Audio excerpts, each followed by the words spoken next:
we think the market is vulnerable to final bull market peak. It's at least vulnerable to a strong correction. If you get a strong correction and the market generates buy signals off the corrective lows, of course you're going to go long. Which assets that we've talked about today are you most bullish on following a Trump victory? Well, to be honest, you must say in the United States, on a long-term basis, you have to be bullish on what happened to the economy and the markets following a Trump victory. We're here to discuss this with our next guest, Milton Berg, founder of MB Advisors. Welcome back to the show, Milton. Always good to see you. Nice to see you, David. Your initial reaction to the Trump election victory that we got this week, Milton, how do you think markets are going to respond in the next? We'll break our conversation down by time frame, but immediately following the announcement that Trump won the White House, stock markets rallied on Wednesday. Risk assets overall rallied. Bitcoin was up. Stock markets were up the Nasdaq is up more than 2.5% on the day. Is this a kind of the buy the rumor, sell the news kind of event, or is this the beginning of a longer term sustained momentum upwards? In other words, a new bull market. What do you think? Well, this is a very important event because Donald Trump surrounds himself with very competent people. And I know certainly on the economic front, he's going to surround himself with people, maybe Scott Bessent, certainly Elon Musk and so on.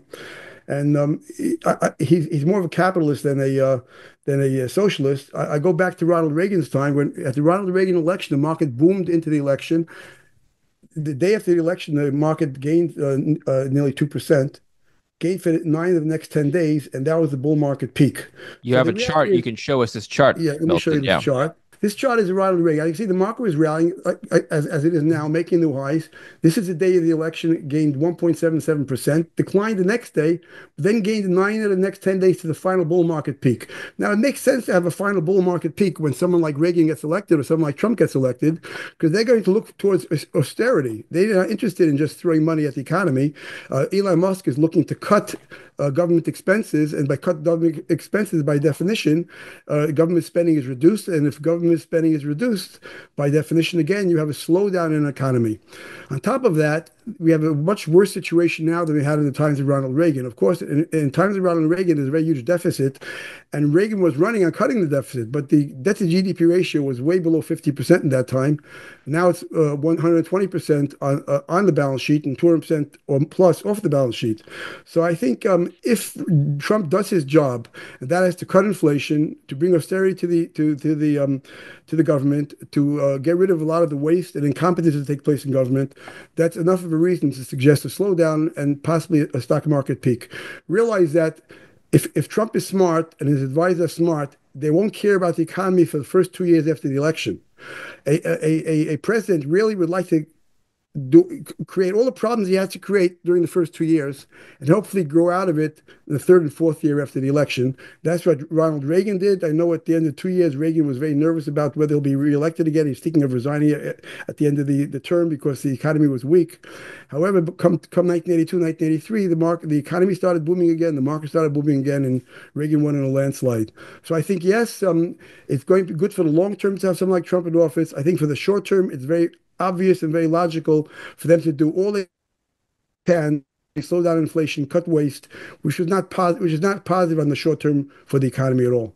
Milton, which sectors in the stock market do you think will likely outperform now that Trump is in the White House? Okay, I don't think it really depends on Trump being in the White House necessarily to know which sectors outperform. Currently, we run a portfolio. We do two things. Firstly, we do market timing, macro analysis, where we have bullish and bearish views on bonds and gold and the stock market. We also run a portfolio that is long only. It's always 100% long. And I'll just give you some idea.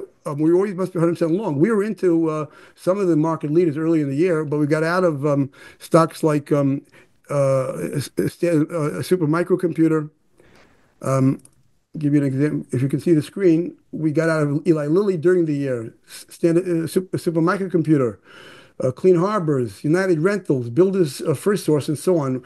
We were actually capitalizing on the fact that there was a building boom. It wasn't a new house boom, but people who owned houses were fixing them up. And rather than buy Home Depot or Lowe's at that time, what we were buying was electrical contractors, air conditioning contractors. United Rentals is rents equipment to people to builders and so on. And we had a very good year, up some 54% or so year Okay. to date because we get out. Now currently we're looking for stocks that are defensive. We were 19% invested in gold stocks up until this week. We got out of 10% of our gold issues. We're investing in insurance companies, some medical type companies, because we're really looking for some sort of a safety for the next bear market. I don't think there's any great sector you could say, well, which will do well initially under a Trump market, but ultimately, when the economy does start growing again, after the next slowdown or recession, then we'll try to decide which are the sectors that will lead, and usually it's the growth sectors that lead. People are arguing that oil stocks are cheap and they will lead, but there's no evidence of that in the stock price action at this point. So we're really diversified, as I say, trying to get stocks that are not as vulnerable to market decline as currently. And I say this year to date, we're up some 53.27% versus 21 for the S&P. And this portfolio, which started back in 2016, is up 327% versus 182%. Again, there's no timing in this portfolio. Always 100% invested, no leverage, no cash. By the way, one of our largest positions is Berkshire Hathaway because that's sort of a way of getting into cash. It's an insurance company, it's a industrial company, but he has $300 billion in cash. So we figure that it may not be a growth stock at this point, but certainly is a safe place to park money with a great manager who knows what kind of industries to get into. Okay, so let me come back to the sectors in just a minute then. So you talked about the post-Reagan election, 1980 election days, 27% bear market following his election. Well, first of all, Milton, why are we comparing Donald Trump's recent victory to Ronald Reagan's victory in 1980? Why don't we compare it to his last victory in 2017? If you take a look at my screen here, I'll let you share your screen in just a minute. But if you flip over to my screen now, you can see the stock markets following Trump's win in 2016 and his inauguration in 2017 continued to rally with periods of volatility, of course, but the overall direction of the markets was up, barring a 2019 stock market correction, and into 2020 we had COVID. Right. Right. I You so show me, let's see where he was elected in 2016, I believe, right? And yeah, he started in January 2017. that's So, right. it was not a vulnerable market. We're not just saying that just because the president is elected, the market is vulnerable. We're saying since it's a vulnerable market, as the Reagan market was, because you had inflation, you had the slowdown, Uh, you had the we're saying, therefore, don't be surprised if the market rallies 8% in the next 17 days like it did then, because ultimately the vulnerability in the market still remains. The fact that Trump is elected changes nothing immediately. First of all, he doesn't get into office till January. And secondly, even once he's in office, it takes quite a while till he makes changes. And thirdly, the changes are initially very painful to the economy. So my point really is don't get so excited about the fact that the market rallied some 3% or so the first day after he's elected. Also, bear in mind, we're seeing interest rates rise and mortgage rates rise tremendously, and that is not necessarily a positive factor for stocks. At times it is. We're in a growth phase, but it's hard to suggest we're really in a growth phase at this point. We're actually at the tail end of an inflationary phase, most likely leading to disinflation or deflation, which again won't be good for markets. one sec. So do you think we're entering inflation or a No, I've disinflation been now? saying last time around as well. I think the risk is when you have great government debt outstanding, the risk is always deflationary. It's a mistake people make. People argue when the government spends a lot of money and borrows a lot of money, it's inflationary. That is not true. The initial effect of spending is inflationary, but the long-term effect is deflationary. Look at China. China's debt to GDP ratio is far greater than ours. They've been borrowing far more money than we have. And as you know, they're not trying to fight a deflationary spiral. If it's true that governments who borrow money automatically generate inflation, then you should see hyperinflation in Japan. The same story, excuse me, in China. The same thing took place in the United States in 2007, 2008, when the Fed tried to lower rates to get out of the mini depression, you can call it. Inflation didn't take off due to the fact that outstanding government debt. Most of the inflation we saw over the last 2 years was due to the fact that rates were low and the money supply is increasing, but that's being offset at this point. So I really think the risk is disinflation or deflation, and it's just logical. The more debt a person has outstanding, the less likely he's able to continue spending the way he has. And it's a fallacy to say that the government prints money. President doesn't print money. The government, the Federal Reserve lends money to the Treasury. The Treasury must pay it back. If they will forgive the Treasury loans, that will be hyperinflationary. But at this point, they still lend money, and the government still has to pay it back. The Federal Reserve is still showing losses. They ultimately have to. They can't pay the Treasury any of their profit balances because there aren't any profits. So no, I think the risk is deflationary, disinflationary at this point, definitely. So here, I think this is the chart you're referring to. So China's nominal GDP 3-year rate of change has been going down over the last couple of decades, and then the private domestic non-financial debt as a percentage of GDP has been rising. Right, Um, right. As debt coincidentally, with the rises, that's the chart of GDP. I also have a chart of inflation. It might be on page two, on the next page. yeah, Which the this China is inflation chart courtesy here. of Ned Davis Research. This chart shows that they're in a disinflationary period. The solid line is CPI. So you can see the CPI was as high as 8.5% per annum in 2007, as high as 5% in 2019, and now it's currently 0.4%, but it was negative for a short period of time, despite the fact that debts in China are increasing. The reason people think that when the government borrows, it's inflationary is because they think we're in a banana republic and the Federal Reserve has no responsibility and all they will do is print and forgive debts. We have the world's reserve currency, and no Federal Reserve chairman in his right mind will allow our country to create hyperinflation or even strong inflation. They're all going to fight it. Now, sometimes they don't know how to fight it. Arthur Burns didn't know how to fight it, but Paul Volcker did. It seems that Jay Powell knows how to fight inflation, and if they're going to fight inflation um, caused by the increase in government debts, you're not going to see increasing inflation. That's just my view. I think it's pretty correct. And I think there's really no logic in arguing that the more government borrows, the more there's inflation. It's just the opposite. Well, it's been projected that the deficit level will rise either under either Harris or Trump. Now that we have a Trump victory, let's assume that he spends money as projected, and let's assume that the deficit level rises. Are we then expecting that the inflation level will eventually stabilize around where we currently are, Well, 2.4%? the economists who are arguing that the deficits will go up under Trump really are Kamala Harris's economists. The economists that Trump uses do not have that view. Their view is that we're going to try to maintain debt at current levels, and we will cover that debt through growth. Now, that would have worked in Trump's first term if not for the fact they had the COVID fiasco. And really, I must say, Trump didn't know how to handle it, but no one knew how to handle it. It was like a once in a lifetime event, and they many errors due to COVID. But although Trump was spending money for the right things, the growth was increasing, and the growth ultimately would have allowed the government to pay down the debts. By the way, one of the first things Trump said in his speech last night, I think it was last night or the day before, he said we're going to pay down debts, quote unquote. We're going to pay down debts. Kamala Harris never talked about paying down debt. So I don't agree with the economists who suggest that deficits will increase dramatically. Look at Elon Musk. Elon Musk said, I have $2 billion out of 5 trillion I can cut. That is not increasing a deficit. Not only that, Donald Trump goes around bragging that when he was president, he asked for a new Boeing 737, and they asked $5.5 trillion, was it, no, $5.5 billion for the plane. And Trump said, I'm not going to pay that much. Then he said, have anyone ever negotiated contracts? They said, no, they just take the price we give them. So Trump he wrote a book, The Art of the Deal. Trump is a negotiator. Trump doesn't like to spend money. He certainly does not want to waste the taxpayers' money. So I disagree with those economists who say that the Okay. deficit will go up under Trump. That is not the case. Trump's view is that he's going to cut the deficit, cut the debt, pay down the debt, and so on, which will initially be negative, ultimately be very positive. Let's assume he follows through on that and pays down the debt. How will he finance paying down this debt? And is the Federal Reserve going to be involved in this, do you think? Well, the way you pay down debt in Trump terms, in capitalist terms, is through growth. The more there's growth, there's more capital gains, there's more income.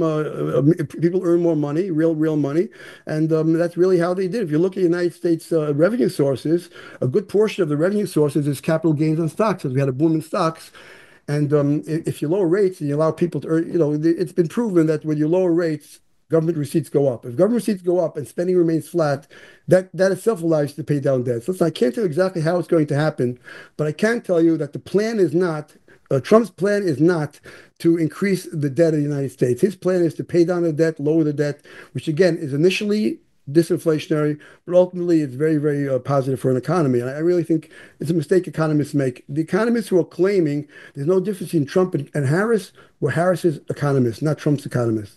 Okay. Well, we're actually speaking right ahead of a Federal Reserve meeting.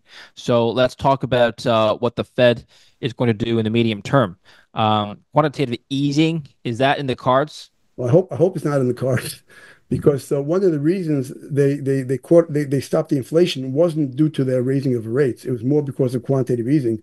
Inflation basically is more money chasing fewer goods, or more money, there's more money to chase the goods, and the quantitative easing is the most direct way method that the Fed has to combat inflation. I hope they don't stop quantitative tightening. I do hope that they lower rates a bit. I think real rates may be a bit too high. They can lower a quarter of a point. I don't think you should stop quantitative tightening at this point. I don't think so. Especially you look at the Fed's balance sheet going back 10 years. I mean, we've Yeah. doubled and tripled. I mean, definitely they should cut it lower. Okay. Let's talk about interest rates. So your outlook on interest rates. The Fed fund rate is going to fall as the Fed cuts. Right. It's debatable as to how many cuts they'll engage in over the next couple of months. But what about the long end of the curve? The 10-year yield has been rising, and that's been, usually you don't see the 10-year yield rising as much as it has following a Fed pivot. What's going on there, do you think? Well, I'm going to look at the 2 year for a second, because Yeah, usually the 2 year is not going to be rising when the Fed lowers rates. right. And this is the strange thing is the 2 year was at 3.53% on September 24th, just when the Fed was cutting the rates, and now it's at 4.25%. This is the 2 year. So there's something strange going on. I'd be honest with you, I don't understand it. Some people are arguing it because the economy is exhibiting underlying growth. It was unexpected by the market, and the interest rates are reflecting underlying growth. I don't know the answer to the question. I would just say if you're going to follow the trend and you follow the kind of seasonality and cycle work we look at, September was a period in which you should see a turn in some markets. It looks like you saw a turn in the yields. Is it because some are arguing it's because we're anticipating inflation? I actually heard some people on your show saying the rates are going up because we're anticipating inflation. I don't think that's the case. Maybe we're anticipating the fact that the government will have more difficulties paying interest, and therefore the United States has a greater credit risk. That's highly unlikely. So my opinion is I'm still studying, I'm still learning. I can't tell you exactly why rates are going up. I would say the trend seems to be up at this point, and I wouldn't fight it. I certainly wouldn't buy bonds. Now, listen, it could be a mistake. It could be that many most smart money managers out there are afraid of inflation, and they say they wouldn't touch the bonds. So maybe the demand for bonds has decreased because of that. As you know, I think maybe people even on your show said we wouldn't touch the bonds because of inflation. So maybe it's just a technical problem we've had since September, where the demand for bonds has subsided. I don't have a real clear answer to this.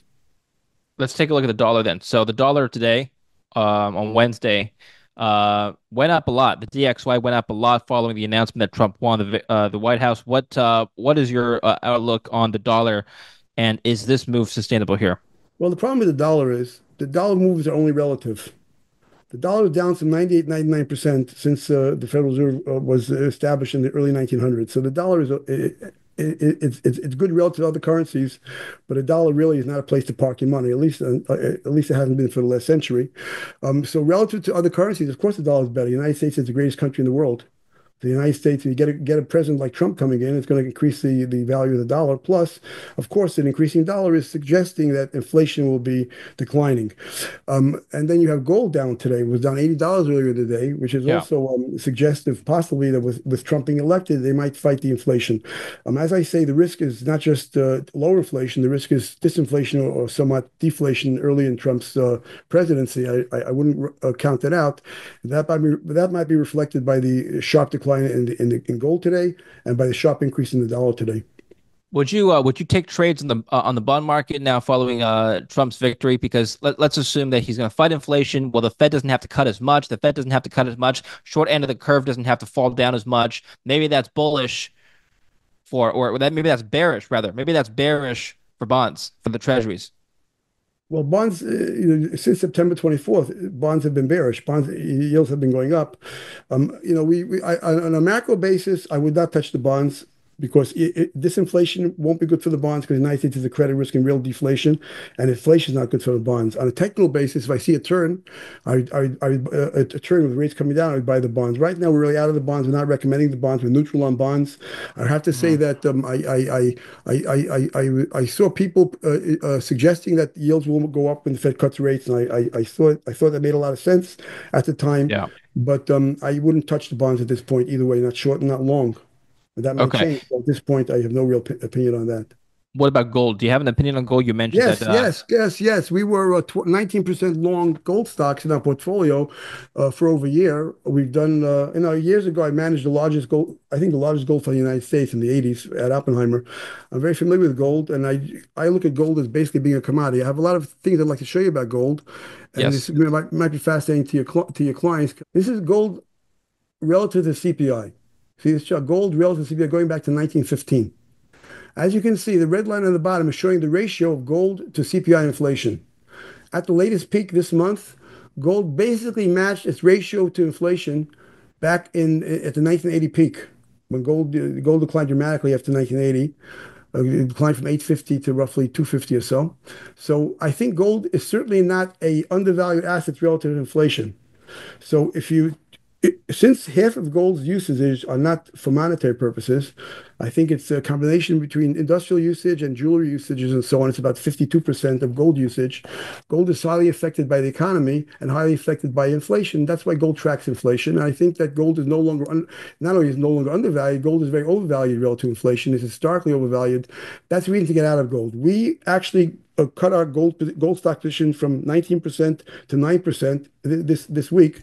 We got out of the two large gold producers, Newmont, and we got out of Barrick Resources. So I'm starting to turn negative on gold. It had a nice run. The run that it had is historical, meaning that you look at the history of the gold run-ups, we should be near a peak now, and the decline should be anywhere from 10% to like roughly 27% in a corrective. In other words, I'm not arguing that gold won't go back up, but I just think it has to correct somewhere between 9% and 27% before the bull market continues.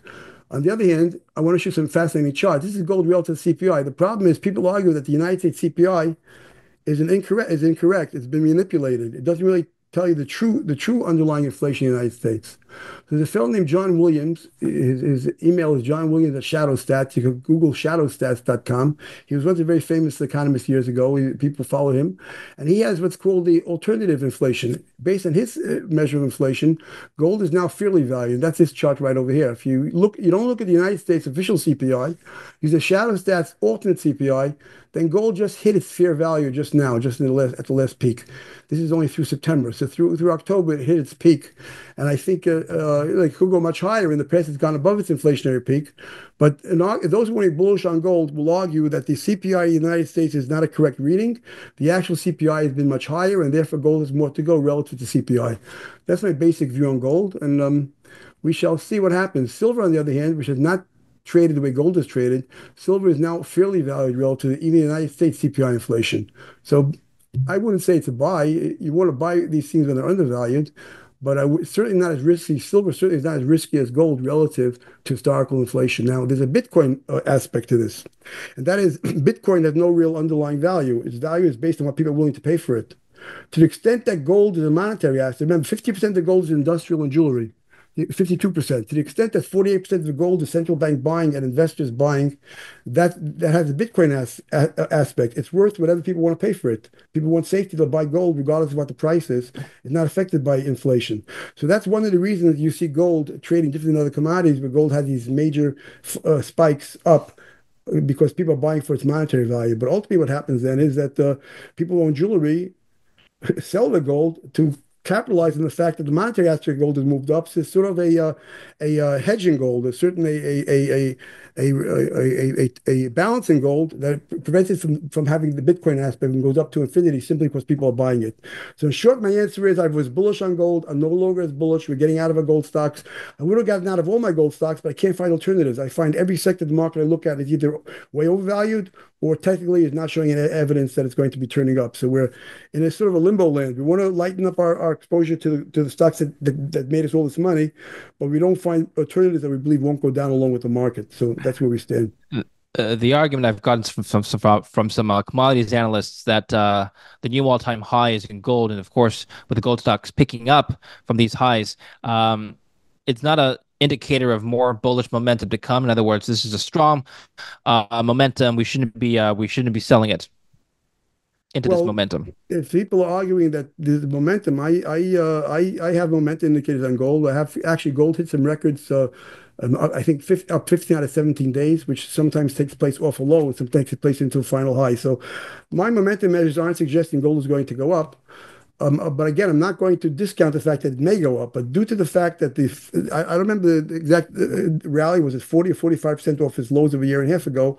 That's a typical first leg in a bull market, followed usually by corrections of 9 to 27%. So even if the bull market continues, I think you got to pull back right now, and that's where we're out of gold. I don't believe that just because inflation is going to continue, gold will continue going up. Let's face it, from the year 2000 until the year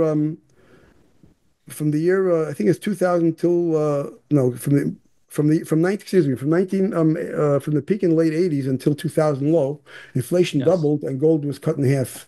So gold doesn't always move where inflation moves, and I think gold is a nice commodity. It's a great commodity to trade. There's no magic to gold. There's no magic to Bitcoin, except Bitcoin, since it has no intrinsic value, people could justify whatever they pay for it.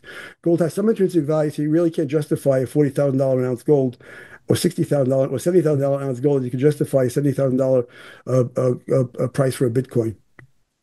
Okay. Different animal. Uh, okay. Let's move on to another interesting chart that you have here, Milton. It's called projections to highs in 2024. Yes, And okay. and This is a table. This is going back, yeah, since I've been on your show last year, early this year and now, I've been sort of suggesting the bearish aspects to the market. Although last time I recall, we met on a Sunday, and I said, for all I know, the market generated low on Friday. The S&P had been at 8.5%. It actually was the low. So on the other hand, as you know, let me just show you some other charts for a moment before we get to this projections just regarding the market itself. Uh, let's just look at this one. This is the semiconductor index. You see? You see that? It's March high. yeah, Currently, it's now October. It's 3.18% below its March high. So we really and the semiconductor index was the market leader. So it's not as if we've had this broadening where every group of stocks is going up. Semiconductors are very volatile, but currently it was when this chart was made yesterday, the day before, it's 3.18% below its March high, and it's down 14.65% below its July 10th high. Other things I think I may have showed you the 10 stocks, these 10 stocks that are market leaders. Notice they've done nothing since July peak. This is Nvidia. They're really talking about a breakout, but it hasn't been breaking out. It's been what you call churning at the top. This is Apple. You see, Apple made a double top. It didn't break. It's from July 10th. It hasn't broken out. It's pulling back, churning at the top. Microsoft, which everyone's so excited about on July 5th, is now at the lower end of the trading range. That's not breaking out. These are the top stocks in the S&P. Amazon as a failure at the top. You see that? Also double top. Now, Meta seems to have broken out, but you notice it's been a weak breakout. But this is one exception. It did get above its July's highs, got above its, but it's not showing the kind of breakout. Look, the volume is on the downside, not on the upside in Meta. So that's not telling you anything positive. Alphabet as well had a couple of good days. Nowhere back to its July highs. So too is Tesla. Now, Tesla had a nice update today because Musk is going to be part of the administration. But really, Tesla's been nothing for a year. But I'm trying, and this Broadcom, which is a stock we owned in our long only portfolio, as I see, June 18th high. We haven't been able to surpass the June 18th high. Eli Lilly, we got out of it this year in the long portfolio. Again, hasn't surpassed the July 15th high. ExxonMobil, same thing. The point I'm making with this is simply that people are under the impression that we're in a major bull market. The reality is we're in a major topping process, the way I see it technically. I could be proven wrong. All of a sudden, you might see breakouts, but even today's action, as I pointed out, after an election in a volatile market, you're going to see this kind of action. So that doesn't really make any change. This projections, okay, back in November, way we work is we look for tops, we look for bottoms in the market on a macro basis, and we have 30,000 indicators that we look at and basically indicators and combinations of indicators that generate buy signals or sell signals. Of course, buy signals are much easier to get because market tops are much more difficult. They're very often broad tops, and market bottoms generally are sharp bottoms. In any event, we had 24 buy signals in November. they projected, using the average of all the projections of the buy signal within 12 months, projected a S&P of 5658.63. So at that time, people couldn't believe it, but that's what the indicator suggested. And we actually got to 5864.67. So we actually got to 3.64% above the projection. So too, in December, we had another 29 buy signals, and that projected to 56, 85.48. We got to 58.64, 3.8% above the projection. What I'm trying to say is that we had a bull market, but the projections have been achieved. Unless you get new buy signal, yes, you had new reasons for the market go higher. Based on our discipline, we have to assume the market has to pull back and generate sufficient buy signals. Now, to be honest with you, the market declined 8% in from March to April. We were looking with our magnifying glasses to find buy signals off those lows. We didn't find buy signals, which told us the next leg will be a leg to sell into, not a leg to buy. And again, we had a mini pullback in August, and that also didn't generate buy signals. So we're saying that the market looks vulnerable to us rather than it looks like it's going to extend. And the fact that the sentiment is that we're in a very strong market at new highs, those new highs are minor new highs, and therefore we're not so sure that the market's going to go higher. I'd like to show you something else regarding the stock market as well, and that is this is what we call the technicals at the high. See, it goes back to 1966. We look at all major market peaks, major defined market peak followed by a decline of 19% or greater. And we have 4 pages of technical indicators and see what were the technical indicators at that time, at the time the market made a peak. So at the October 18th, 2024 last peak in the S&P 500, and I don't know if we're above it today. We might be above it today slightly, minor new high. At that point, as you can see, all the bottom lines are yellow. This is the first 4 line. Let me see, 1, 2, 3. No, only one red. But basically, it means that all consistent with levels you saw at previous market peaks. For example, the 10-day Nasdaq trend was 0.71, a very, very low and a very bearish reading. It means a lot of money has been going into the stocks that are moving on the upside, which is usually a sign of panic buying.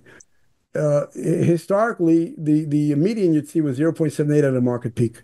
The number of new highs in the S&P, there were 77 new highs, which also fits in within the parameters of what you see at market peaks. The most you've ever seen at a high was 87, and the median is 47. And we have various indicators. For example, the Russell 2000, 63.79% of the stocks trade above the 10-day average. At market peaks, the median is 55% and the maximum is 79%. But not only that, what we did and then we did the same with the Nasdaq. Nasdaq peaked later on Nasdaq peaked on October 29th, and we did the same thing. We matched the Nasdaq to the previous peaks in the market. But more fascinating than that is we did the following.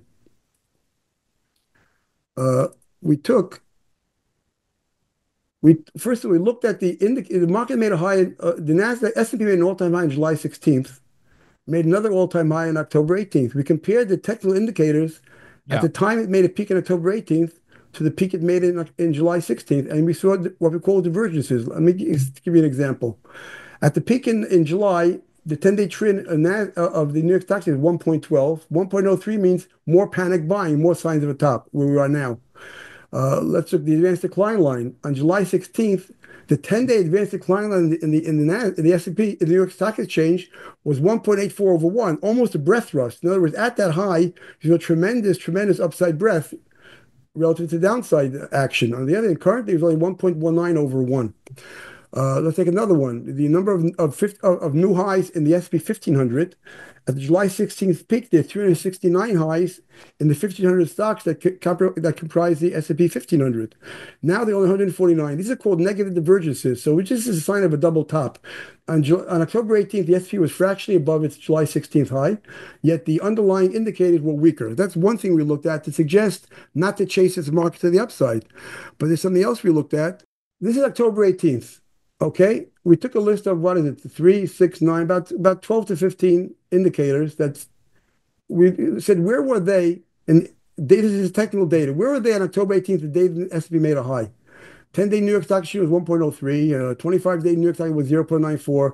S&P generated 77 new highs, 3 new lows. We looked at any time in history where all these indicators matched. Matched meaning either at this level or more or a greater extreme. In other words, any time in history, going back to 1957, anytime you had these indicators matching, And the next page shows we had five instances. And one instance is a failed signal. The market continued much higher. May 25th, 2005, you had these indicators matching, and the market did not top out. It continued higher. However, in 1981, the SP peaked one day later, 0.71% higher, and declined 16%.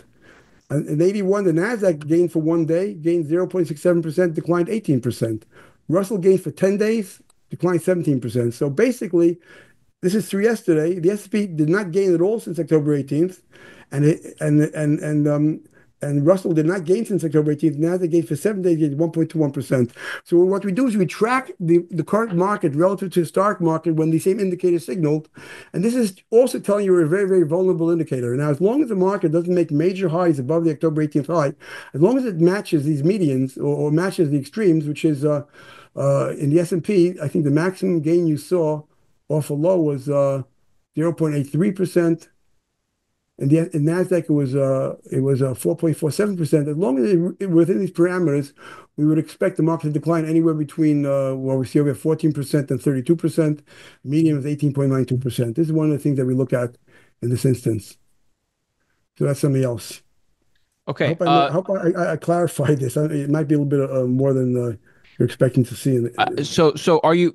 So the bottom line is now, Milton, are you expecting the markets to peak anytime soon? We think the market is vulnerable to a final bull market peak.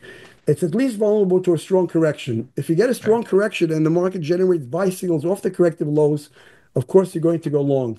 The market's decline off the March highs and the market declines off the July highs did not generate any the types of oversold, nor did it generate the type of signals off the lows that suggest the market's going too high. Yet there's, as I showed you in the technicals at the high table, there are many, many reasons to believe the market's peaking. There's many, many reasons to suggest the market is peaking. There's one chart I forgot to put in here, and that is going back to the situation where the S&P peaked within days of the first Fed rate cut. Jim, what year was that? Okay, so Milton, you have a chart showing what the S&P 500 did in 1990. This was a rate cut that happened then. Can you explain what's going on in this First chart? rate cut, 1990. The market had the 1987 crash, and you had the Fed easing post that. Then they started, then they ultimately in 1990 they saw the economy starting to accelerate. Excuse me, the economy starting to slow down, and they cut the rates July 13th, 1990, and then you saw sharp declines in the S&P and sharp declines in Nasdaq, and the market actually peaked. Market actually peaked the day after the rate cut. What's interesting is usually they cut rates after the market declines. It's very rare that they do what they do now. They cut rates at a market peak. So I'm giving you an analog. Here's a case in history where they cut rates after the market rallied significantly, and yet what happened then is the market declined. Currently, they cut rates. Well, we know the bond market started declining. The stock market has not yet started declining. But the point I'm just making is that cutting rates after the market has rallied is not necessarily a bearish event. It is generally a bearish event when it takes place after the market or the economy has declined significantly.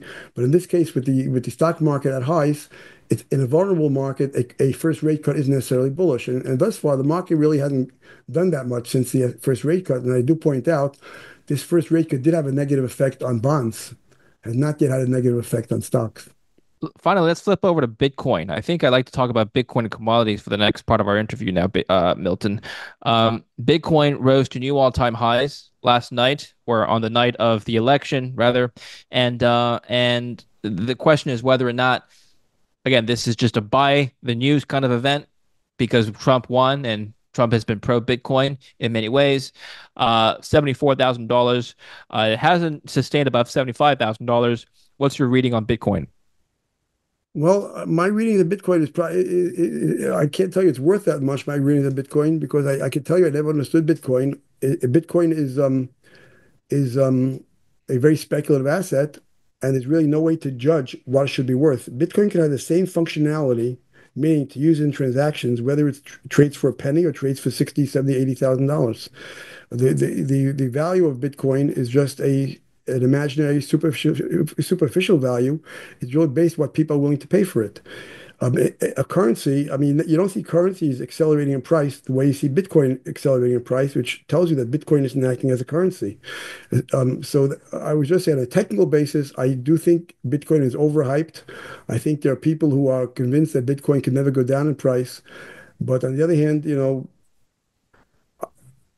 I know someone who paid 4 cents for Bitcoin and sold for 8 cents because it doubled in value. So it's not clearly. I would say it's speculative. I think if the stock markets decline, if gold declines, I think you could see Bitcoin decline as well. I don't think Bitcoin is directly associated with economic growth or with Federal Reserve policy. I think it's basically a speculative asset.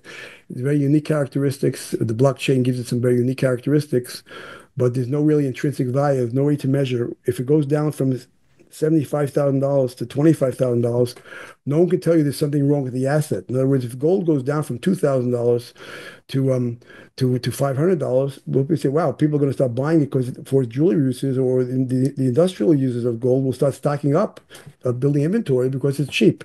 You can't make that argument with Bitcoin. Bitcoin is only worth what people are willing to pay for it. So my view is, yes, Bitcoin is vulnerable based on the psychology that I see. I think Bitcoin will be vulnerable if the stock market is vulnerable. I think today's action certainly is just a reaction to Trump. By the way, Trump said something which I believe is very, very ill-advised. He said he's going to set up a reserve in Bitcoin. The United States does not have a reserve. There used to be something called a, um, a Treasury Department because the government owned treasure. The government doesn't no longer owns treasure. The government owns debt. The government owes money. They're not a creditor nation; they're a debtor nation. So it doesn't make sense to borrow more money to buy Bitcoin to make a reserve. It makes absolutely zero sense. So I think that's one error that Trump is making. I think he should leave Bitcoin to the free market, and government should not get involved in it at all. If people want to speculate, if people want to get rich in Bitcoin, that should be fine. But I don't think the government should have any hand in Bitcoin at all. Let them try to. They should just manage the monetary situation they currently have, which is difficult itself to manage. If they want to have a Federal Reserve, I mean, the best thing to do would be abolish the Federal Reserve and have banks issue their own currencies, which took place before the Federal Reserve.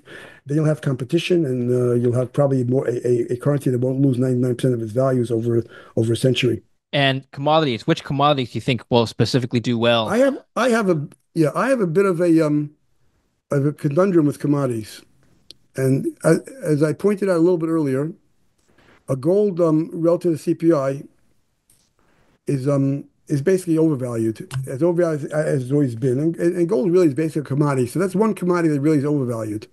This is a chart of Ned Davis Research. It's showing the 10-year moving average of the annual rate of change of commodities. As you can see, it oscillates. You see, it gets up to 12% on a 10-year average, it gets down to minus 2% in deflationary periods.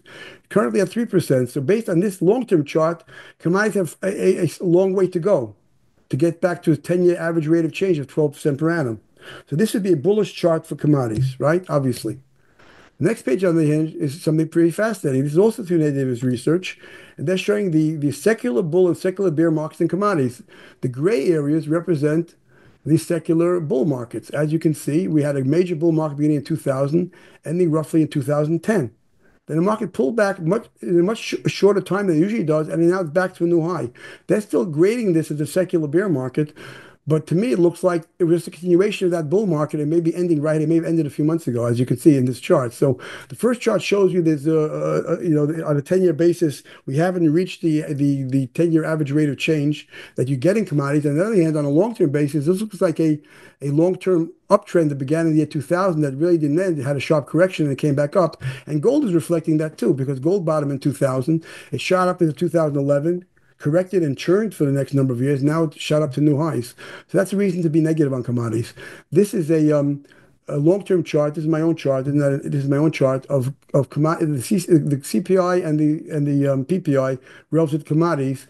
And in this case, it basically shows commodities in general are fairly valued relative to the producer price index and consumer price index. Does that mean they can't go up? No. Does it mean it can't go down? No. It means it's neutral. There's really not much of an edge. So my view on commodities is yes, if inflation continues, which I don't expect, you should expect commodities to continue increasing along with inflation.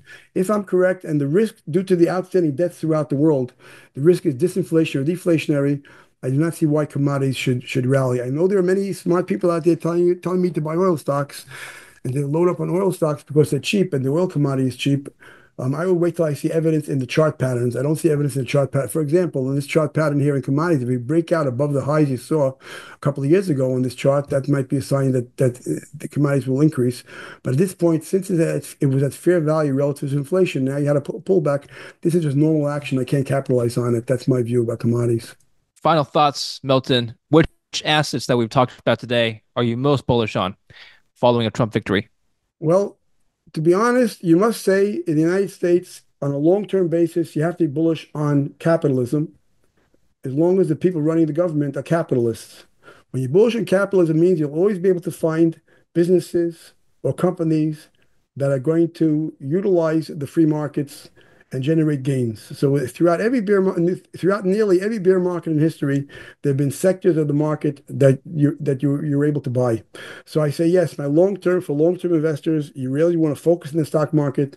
Don't necessarily buy the spies or buy the baskets. Because in the bear market, the baskets will decline, but try to get a money manager or an advisor who can help you pick stocks that can do well during bear markets, realizing during bear markets going to decline. So yes, on a long-term basis, you want to own stocks.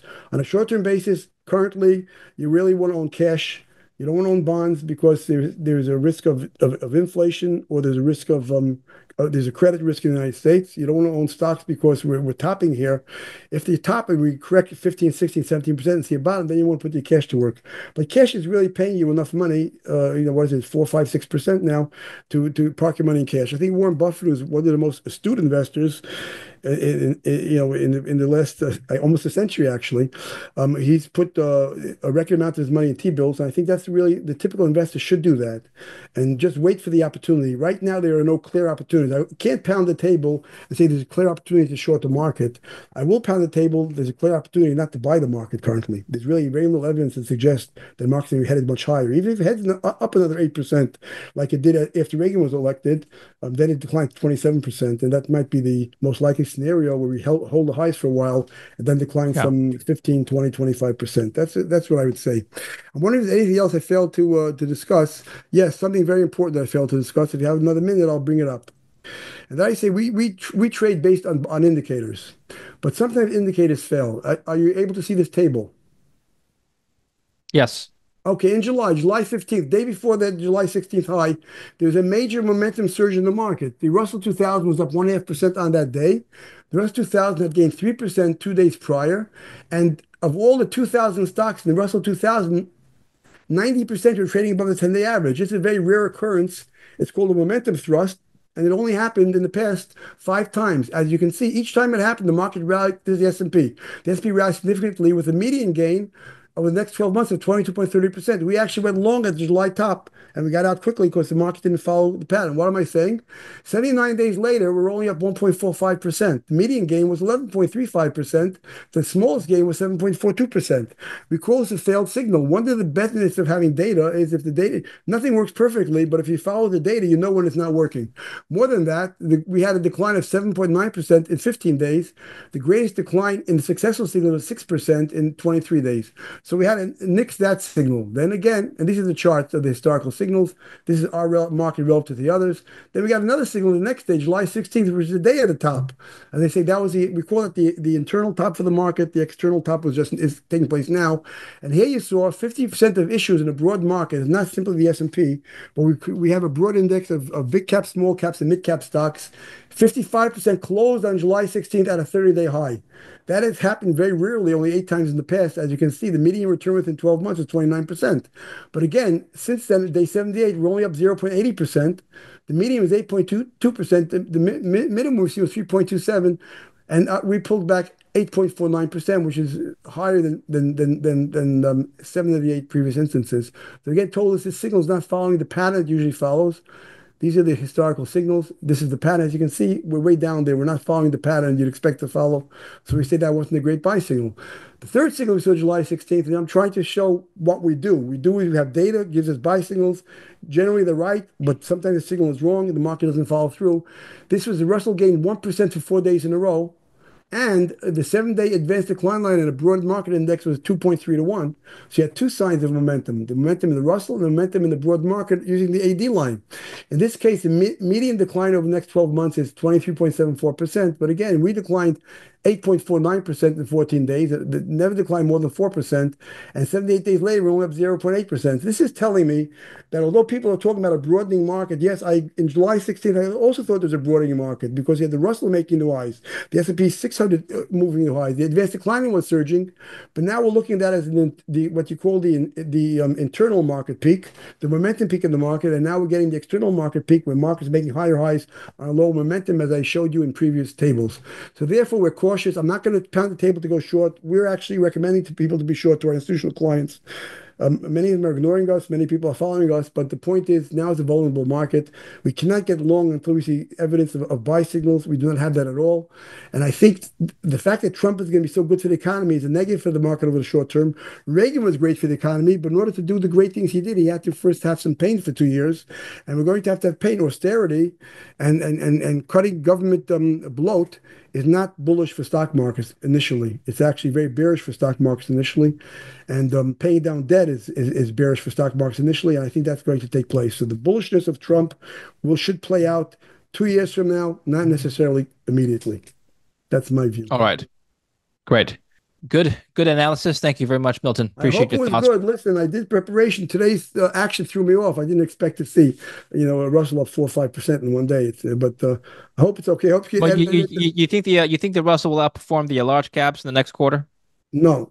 I think the Russell is very vulnerable because I think that the Russell is more vulnerable to recession. Although the Russell is cheaper, I think 35%. Many stocks in the Russell are zombie companies. I don't think the Russell. I didn't mention this either, but the Russell. Another chart I forgot to mention. We'll leave it out. There's a historical divergence between the Russell and the S&P. Really historical. I'm going to show you this. You don't.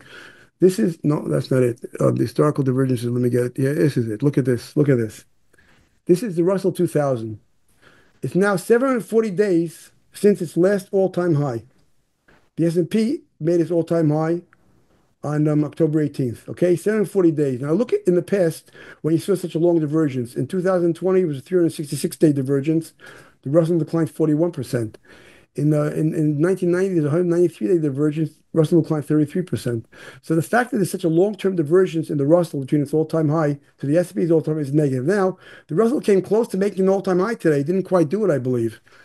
So this divergence might ultimately disappear. Same thing with the banking index. It's been 694 days since the banking index made its high. And historically, the greatest you've ever seen was 256 days. In that case, the banking index declined 41%. So we're concerned by the fact that although they say there's a broadening market, the Russell 2000 and the bank index has not made new highs in the so-called broadening market, and that is a negative. All right. That's very good. Thank you very much, Milton. Where can we learn more about MB Advisors and your MB work? Advisors, you can send an email to info@mbadvisors.com, or you can look up in the email on the internet www.miltonbergadvisors.com, and they will help you in seeing whether or not you fit. We generally institutional clients, some large family office retail clients. So thank you very much, Milton. We'll speak again soon. I appreciate it. Thank you for having me. I appreciate it. Thank you, David. And thank you for watching. Don't forget to like and subscribe.